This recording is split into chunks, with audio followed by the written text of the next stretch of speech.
जय हिंद दोस्तों। आज की इस क्लास में हम बात करेंगे पास्चुरेशन के बारे में। पास्चुरेशन क्या होता है? ठीक है। पास्चुरेशन का हिंदी मतलब होता है प्रसव, जो कि रिप्रेजेंट करता है, दर्शाता है शिशु जन्म की प्रक्रिया को। तो दोस्तों, ये जो टॉपिक है पास्चुरेशन, वो हमारी तरफ से लास्ट टॉपिक है ह्यूमन रिप्रोडक्शन का। अगर आपका भी कोई टॉपिक है या फिर कोई पॉइंट आपको समझ में नहीं आया है ह्यूमन रिप्रोडक्शन का, तो आप उस टॉपिक को या फिर अपने पॉइंट्स को कमेंट बॉक्स में मेंशन कीजिए। मैं वहां पर आंसर दे दूंगा या फिर उस पर पार्टिकुलर एक वीडियो बना करके अपलोड कर दूंगा। तो चलिए दोस्तों, आज की इस क्लास को शुरू करते हैं और जानते हैं कि जो पास्चुरेशन होता है यानी कि प्रसव जो होती है वो क्या होता है। ठीक है। तो दोस्तों, यहाँ पर हमने कुछ थियरीज लिख रखी है जिनको हमें केवल आपको समझाना है। तो पास्चुरेशन, जिसका हिंदी मतलब होता है प्रसव, और पास्चुरेशन का जो मतलब होता है, पास्चुरेशन जो होता है वो रिप्रेजेंट करता है चाइल्ड बर्थ यानी कि शिशु जन्म की प्रक्रिया को। फिर उसके बाद दूसरे पॉइंट में हमने लिखा है पास्चुरेशन को लेबर या फिर डिलीवरी के नाम से भी जाना जाता है। जो पास्चुरेशन होता है, जो प्रसव होता है, उसको दूसरे शब्दों में हम कहें तो उसको लेबर या फिर डिलीवरी के नाम से भी जाना जाता है। अगले पॉइंट में है पास्चुरेशन एक मैकेनिज्म है जिसमें फीमेल की प्रेगनेंसी पीरियड कंप्लीट होने के बाद एक शिशु का जन्म होता है। यानी कि सेम यही पॉइंट है, पहला पॉइंट है और तीसरे पॉइंट दोनों सेम है। तो इसमें बताया गया है कि जो पास्चुरेशन होता है, जो प्रसव होता है, वो एक फीमेल की प्रेगनेंसी को कंप्लीट होने के बाद एक शिशु जन्म की प्रक्रिया से दर्शाया जाता है। ठीक है। यानी कि कोई फीमेल है, वो प्रेग्नेंट है और उसकी जो प्रेगनेंसी होती है वो करीब 9 महीने में पूरी हो जाती है। तो 9 महीने के बाद जो बच्चे का जन्म होता है, उसी की प्रक्रिया को हम पास्चुरेशन यानी कि प्रसव कहते हैं। अगला पॉइंट है डेवलपिंग चाइल्ड, यानी कि जो विकसित शिशु होता है, जो बच्चा डेवलप कर रहा होता है, उसका जन्म कॉर्टिसोल के रिलीजिंग के साथ होता है। अब कॉर्टिसोल क्या होता है? कॉर्टिसोल एक स्टेरॉइड हार्मोन होता है। ठीक है। जन्म के साथ साथ कॉर्टिसोल का भी रिलीजिंग होता है, कॉर्टिसोल स्राव होता है, जिससे शिशु जन्म की प्रक्रिया में सहायता मिलती है। फिर उसके बाद अगला पॉइंट है पास्चुरेशन के दौरान गर्भाशय ग्रीवा फैलता है। लैक्टेशन और पास्चुरेशन की प्रक्रिया में कॉर्टिसोल, ऑक्सीटोसिन, एस्ट्रोजन हार्मोन्स का स्रावण होता है। तो इस पॉइंट में है कि जो पास्चुरेशन की प्रक्रिया होती है, जो प्रसव की प्रक्रिया होती है, उसके दौरान जो गर्भाशय ग्रीवा होती है, गर्भाशय ग्रीवा होती है, ठीक है, गर्भाशय ग्रीवा जो होती है वो फैलती है। और फैलने के साथ साथ जब प्रसव की प्रक्रिया होती है तो उसके बाद लैक्टेशन की प्रक्रिया होती है, यानी कि दुग्ध श्रावण की भी प्रक्रिया होती है, दूध भी निकलना शुरू होता है। और इन दोनों प्रक्रिया के साथ पास्चुरेशन एंड लैक्टेशन बोथ जो प्रोसेस होती है, उसके साथ साथ cortisol, oxytocin and oestrogen hormones का स्रावण होता है। अगला पॉइंट है पास्चुरेशन की प्रक्रिया के दौरान जो यूटेरस होती है वो कॉन्ट्रैक्ट होती है और फीटस को सर्विक्स की ओर पुश करती है। यानी कि सर्विक्स का मतलब होता है गर्भाशय ग्रीवा। और ये प्रक्रिया तब तक चलती है जब तक कि फीटस बर्थ कैनाल में नहीं पहुंच जाता है। तो इस लाइन का जो मतलब होता है, जो पास्चुरेशन की प्रक्रिया होती है, उस समय जो यूटेरस होता है यानी कि जो गर्भाशय होता है वो सिकुड़ता है। सिकुड़ने के बाद जो फीटस होता है, उस फीटस को गर्भाशय ग्रीवा की ओर ढकेलता है। और ये प्रक्रिया तब तक चलती रहती है जब तक कि जो शिशु होता है, जो फीटस होता है, वो बर्थ कैनाल में नहीं पहुंच जाता है। फिर उसके बाद अगली पॉइंट में है पास्चुरेशन की प्रक्रिया में फीटस हेड सबसे पहले बाहर आता है। यानी कि जो शिशु का सिर होता है वो प्रसव की प्रक्रिया में सबसे पहले बाहर आता है। अगले पॉइंट में है पास्चुरेशन के बाद यूटेरस प्लेसेंटा को छोड़ देता है। जो यूटेरस होता है यानी कि जो गर्भाशय होता है वो प्लेसेंटा यानी कि आवल को छोड़ देता है और जन्म के बाद प्लेसेंटा बाहर निकल जाता है। जैसे ही शिशु का जन्म होता है यानी कि चाइल्ड बर्थ होने के बाद जो प्लेसेंटा होता है वो भी बाहर निकल जाता है। हमने प्लेसेंटा के बारे में आपको बताया था लास्ट वीडियो में, कि वहां पर हमने जो बताया था प्लेसेंटा के बारे में, तो प्लेसेंटा के बारे में हमने क्या बताया था? प्लेसेंटा एक टेम्पररी मेम्ब्रेनस वैस्कुलर ऑर्गन होता है जो कि एक निश्चित समय के लिए गर्भाशय में बनता है। और प्लेसेंटा जो होता है वो एक फीटस को ऑक्सीजन एंड न्यूट्रिएंट प्रोवाइड करता है या फिर सप्लाई करता है। और फीटस में जो एक्सक्रीटरी प्रोडक्ट बनते हैं यानी कि अपशिष्ट पदार्थ बनते हैं, उसको वो बाहर निकालता है। तो अगले पॉइंट में हम बात करें पास्चुरेशन के बाद लैक्टेशन शुरू हो जाता है। यानी कि लैक्टेशन शब्द यहां भी आया है, यहां पर है। पास्चुरेशन के बाद लैक्टेशन शुरू हो जाता है, यानी कि जो पास्चुरेशन हो जाता है यानी कि प्रसव की प्रक्रिया, दैट मीन जब शिशु का जन्म हो जाता है उसके तुरंत ही बाद लैक्टेशन यानी कि दुग्ध श्रावण की प्रक्रिया जो होती है वो भी शुरू हो जाती है। और इसमें क्या होता है कि जो मदर की फर्स्ट मिल्क होती है, लैक्टेशन के दौरान जो माता के पहली दूध होती है उसमें बहुत सारे एंटीबॉडीज पाई जाती हैं जो कि इन्फेक्शियस डिजीज और अदर एलर्जीज से बचाते हैं, और उस दूध को हम कहते हैं कोलेस्ट्रम। ठीक है, मदर के फर्स्ट मिल्क को हम कोलेस्ट्रम कहते हैं। आई होप यहां से एक क्वेश्चन बन रहा है ऑब्जेक्टिव, वो क्वेश्चन है मदर्स के फर्स्ट मिल्क को क्या कहते हैं। तो मदर्स के फर्स्ट मिल्क को हम कोलेस्ट्रम कहते हैं। ठीक है, उसके बाद हम पास्चुरेशन के लक्षण को जान लेते हैं। सिम्टम्स ऑफ पास्चुरेशन, पास्चुरेशन के क्या लक्षण होते हैं, यानी कि प्रसव होने वाला है इसके क्या लक्षण होते हैं उसको हम जान लेते हैं। देखिए इधर पास्चुरेशन के जो लक्षण है वो निम्नवत हैं, जिनमें से हमने कुछ लक्षण को पुट आउट किया है और उसको लिख करके हमने आपको समझाने की कोशिश की है। पहला है ब्लॉटेड एब्डोमेन, यानी कि जो एब्डोमेन होता है यानी कि जो पेट होती है महिला की वो फूल जाती है। फिर उसके बाद म्यूकस डिस्चार्ज, म्यूकस डिस्चार्ज होने लगते हैं। फिर उसके बाद फीलिंग रिलेंटलेसनेस, यानी कि बहुत ही ज्यादा थकान महसूस होने लगती है। अगली पॉइंट है fully swollen vulva and relaxed pelvic ligament, यानी कि जो वुल्वा होती है, वुल्वा जो होती है वो पूरी तरह से सूज जाती है और पेल्विक गार्डिक में रिलैक्सेड होने लगती है। लेबर एंड कॉन्ट्रैक्शन, यानी कि प्रसव होता है और संकुचन होता है।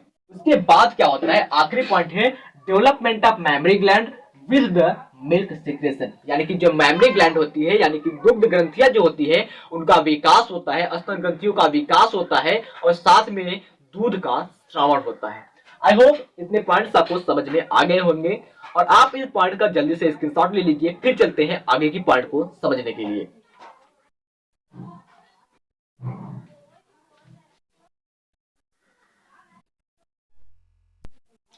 चलिए दोस्तों, अब हम जानते हैं पास्चुरेशन की दूसरी पॉइंट को, जिसमें हम बात करेंगे पास्चुरेशन के स्टेज के बारे में कि पास्चुरेशन की कितनी स्टेज होती है, पास्चुरेशन को कितने अवस्थाओं में बांटा गया है। तो दोस्तों किसी भी चीज को अलग अलग भागों में बांटा जाता है क्योंकि उनके अध्ययन में आसानी हो सके। तो सबसे पहले अगर हम पास्चुरेशन की स्टेज की बात कर ले तो जो पास्चुरेशन होता है उसकी निम्नलिखित 3 स्टेज होती है। नंबर 1 पर आपका आ जाएगा डिलेशन स्टेज, दूसरे पर आ जाएगा एक्सप्लेशन स्टेज और तीसरे पर आ जाएगा प्लेसेंटल स्टेज। दैट मीन्स अगर हिंदी में बात कर ले तो ये हो जाएगा प्रासरण अवस्था, बहिष्करण अवस्था और आवल अवस्था। चलिए इन तीनों अवस्थाओं के बारे में बारी बारी से हम जान लेते हैं कि कौन सी अवस्था में क्या होता है। देखिए डिलेशन स्टेज, जिसको हिंदी में हम प्रासरण अवस्था कहते हैं, और ये पास्चुरेशन की फर्स्ट स्टेज होती है। ठीक है, पास्चुरेशन यानी कि प्रसव की ये पहली अवस्था होती है, परासरण अवस्था, जिसमें यूटेरस कॉन्ट्रैक्शन से लेकर के सर्विक्स के पूर्ण प्रसारण तक की अवस्था होती है। डिलेशन को 2 भागों में बांटा गया है, यानी कि डिलेशन को 2 फेज में डिवाइड किया गया है। नंबर 1 पर आता है आपका लैटेंट फेज, जिसको हम अव्यक्त चरण कहते हैं, और नंबर 2 पर आता है आपका एक्टिव फेज, जिसको हम सक्रिय चरण के नाम से जानते हैं। अगर लैटेंट फेज की बात कर ले तो इसमें जो सर्विक्स होता है वो 0 to 4 सेंटीमीटर तक फैलता है। उसके बाद अगर हम एक्टिव फेज की बात कर ले तो इसमें जो सर्विक्स होता है, दैट मींस गर्भाशय ग्रीवा होती है, वो 4 से लेकर के 10 सेंटीमीटर तक फैलती है। देन उसके बाद अगर हम बात कर ले डिलेशन की, तो डिलेशन जो होती है वो सबसे लंबी अवस्था होती है, जो कि 6 से 12 घंटों तक चलती है या फिर इससे अधिक भी इसका टाइम ड्यूरेशन हो सकता है। फिर उसके बाद दूसरी पॉइंट की बात कर ले तो इस स्टेज में एमनियोटिक सैक जो होता है, ठीक है, हमने क्या बताया था लास्ट में, ब्लास्टोसिस्ट में हमने क्या बताया था, ब्लास्टोसिस्ट में हमने बताया था एक ब्लास्टोसिल कैविटी बनी थी और जो ब्लास्टोसिस्ट था वो इम्प्लांट हुआ था एंडोमेट्रियम पर, वहां पर प्लेसेंटा बना था। तो प्लेसेंटा में ही एमनियोटिक सैक बना हुआ था, तो उसी एमनियोटिक सैक का क्या होता है, वो फट जाती है। डिलेशन स्टेज में एमनियोटिक फैट फट जाती है और एमनियोटिक फ्लूइड मुक्त होने लगती है, और इस अवस्था को एक और नाम से भी जाना जाता है, जिसको हम ब्रेकिंग द वाटर के नाम से जानते हैं। तो एक पॉइंट आप नोट कर लीजिए, डिलेशन स्टेज को हम ब्रेकिंग द वाटर स्टेज के नाम से भी जानते हैं। नंबर सेकंड, दूसरे पर बात कर ले तो एक्सप्लेशन स्टेज होता है, जिसको आप बहिष्करण अवस्था के नाम से जानते हैं। अब देखिए बहिष्करण अवस्था क्या होती है, तो सीधे सीधे आप बता सकते हैं कि जो बहिष्करण अवस्था होती है वो पास्चुरेशन की सेकेंड स्टेज होती है। क्यों? क्योंकि जो डिलेशन है वो पास्चुरेशन की फर्स्ट स्टेज है, जो कि सबसे लंबी टाइम ड्यूरेशन की होती है। और डिलेशन में एक बात हम आपको और बता दें, जो डिलेशन होती है वो 6 से 12 घंटे की होती है। कब? जब पास्चुरेशन पहली बार होता है, किसी फीमेल में जो पास्चुरेशन पहली बार होता है तो उसमें जो डिलेशन की स्टेज होती है वो 6 से 12 घंटे की होती है। और दूसरी तीसरी बार में डिलेशन की जो स्टेज होती है उसकी जो टाइम ड्यूरेशन होती है वो कम हो जाती है। चलिए सेकंड स्टेज की बात कर ले, एक्सप्लेशन स्टेज यानी कि बहिष्करण अवस्था की। तो ये अवस्था जो होती है वो सर्विक्स के फुल डिलेशन यानी कि सर्विक्स के पूरी तरह फैलाने की अवस्था होती है, और यहां से लेकर के वो शिशु जन्म तक की अवस्था को दर्शाता है। तो इस लाइन का सीधा सीधा मतलब है कि जो बहिष्करण अवस्था होती है इसमें सर्विक्स जो होता है वो पूरी तरह से फैला हुआ होता है, और वहां से लेकर के इसकी जो अवस्था होती है वो शिशु जन्म तक होती है। और एक्सप्लेनेशन जो होता है वो भी दो भागों में डिवाइड किया गया है। Explanation is also divide into two phase.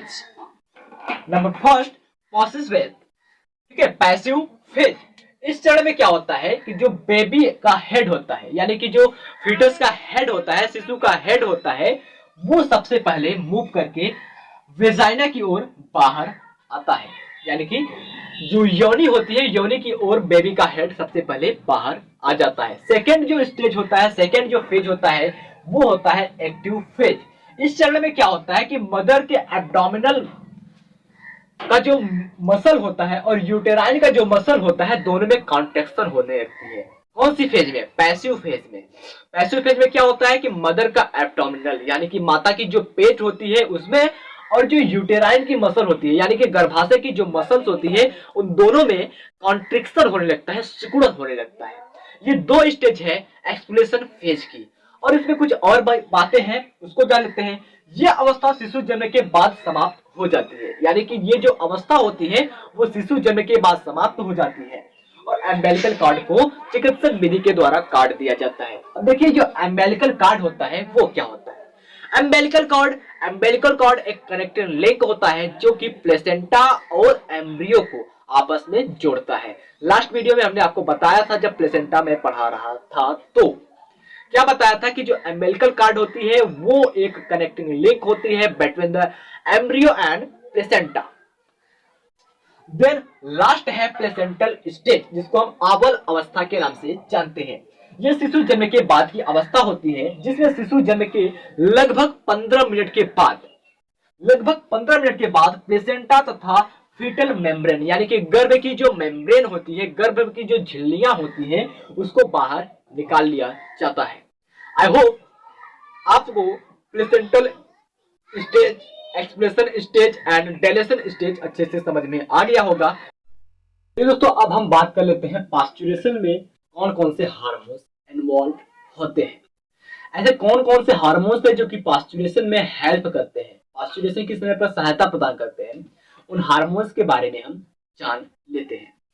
देखिए पास्चुरेशन के समय जो हार्मोन्स होते हैं वो फीमेल्स हार्मोन्स इन्वॉल्व होते हैं, जो कि निम्नलिखित 4 प्रकार के हार्मोन्स होते हैं।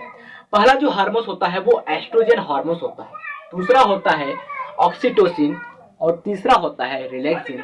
देन लास्ट में जो चौथा हार्मोन्स होता है वो होता है हमारा प्रोस्टेग्लैंडिन, ठीक है, प्रोस्टेग्लैंडिन हार्मोन्स होता है। दोस्तों चलिए इन चारों हार्मोन्स के बारे में बारी बारी से जान लेते हैं कि कौन सा हार्मोन किस काम में हेल्प करता है। तो नंबर 1 पर अगर हम बात करें एस्ट्रोजन हार्मोन्स की, तो जो एस्ट्रोजन हार्मोन्स होता है वो सीक्रेट होता है ओवरी से, ठीक है, क्योंकि ये फीमेल हार्मोन्स है और फीमेल हार्मोन्स जो सीक्रेट करने की रिस्पॉन्सिबिलिटी होती है वो होती है ओवरीज के पास। तो एस्ट्रोजन एंड प्रोजेस्टेरॉन दोनों फीमेल हार्मोन्स होती है, लेकिन यहाँ पर जो एस्ट्रोजन हार्मोन्स होता है वो बहुत ही ज्यादा अपना मेजर रोल प्ले करता है, तो वो ओवरी से सीक्रेट होता है। देखिए कौन सा रोल ये प्ले करता है। एस्ट्रोजन हार्मोन्स जो होता है वो पास्चुरेशन प्रोसेस में यूटेराइन कॉन्ट्रैक्शन के लिए एस्ट्रोजन हार्मोन्स की महत्वपूर्ण भूमिका होती है, ठीक है।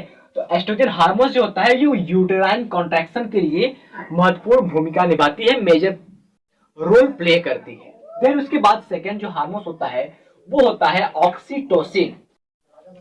तो जनरली हम सभी जानते हैं कि जो ऑक्सीटोसिन होता है वो मिल्क सिक्रेशन के लिए हेल्प करता है। चलिए जान लेते हैं। ऑक्सीटोसिन हार्मोन्स में uterine contraction and breast feeding के समय मिल्क रिलीज करने का काम करती है। यानी कि जो ऑक्सीटोसिन हार्मोन्स होता है वो भी यूटेराइन कॉन्ट्रैक्शन में हेल्प करता है। देन इसका जो मेजर रोल होता है वो मिल्क रिलीजिंग के समय होता है, यानी कि ब्रेस्ट फीडिंग के समय जो मिल्क बनती है उसमें रिलीजिंग का ये काम करती है। देन तीसरा है रिलैक्सिन हार्मोन्स। जो रिलैक्सिन हार्मोन्स होता है वो हार्मोन्स क्या करता है, पेल्विक लिगामेंट के रिलैक्स में तथा सर्विक्स के विडनेस में हेल्प करता है। यानी कि जो रिलैक्सिन हार्मोन्स होता है वो पेल्विक लिगामेंट के संकुचन में, ठीक है, पेल्विक लिगामेंट जो होती है उसके रिलैक्सेशन में, और जो सर्विक्स होती है उसके वाइडनेस में, सर्विक्स यानी कि गर्भाशय जो ग्रीवा होती है गर्भाशय की उसकी वाइडनेस में उसको फैलाने का काम करता है, जिससे कि शिशु के जन्म के समय कोई भी परेशानी ना हो। देन लास्ट और आखिरी हार्मोन्स की बात कर ले तो वो है हमारा प्रोस्टेग्लैंडिन।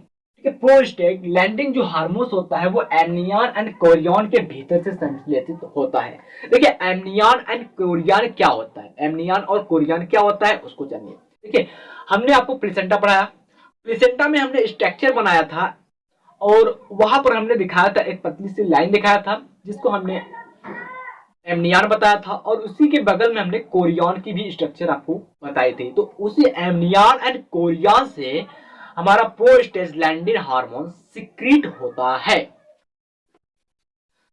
और क्या काम करता है इसका, ये फैसिलिटेट सर्विक्स के रैपिंग में तथा मेम्ब्रेन स्ट्रक्चर की चेंजिंग में और मायोमेट्रियम के कॉन्ट्रैक्शन में हेल्प करता है। अब देखिए ये तो बात पता चल गया कि ये एमनियन एंड कोरियन के भीतर से संश्लेषित होता है। फिर उसके बाद फैसिलिटेट सर्विक्स यानी कि जो सर्विक्स होती है उसकी रैपिंग में ये काम करती है, उसके मेच्योर होने के लिए ये काम करती है। देन उसके बाद मेम्ब्रेन की जो स्ट्रक्चर होती है, किसके, यूटेराइन मेम्ब्रेन की जो स्ट्रक्चर होती है उसकी चेंजिंग में ये हेल्प करती है। देन उसके बाद क्या होता है, ये काम करती है मायोमेट्रियम के कॉन्ट्रैक्शन में। अब मायोमेट्रियम क्या होता है, जो मायोमेट्रियम होता है वो दोस्तों मिडिल लेयर होता है यूटेराइन वॉल का।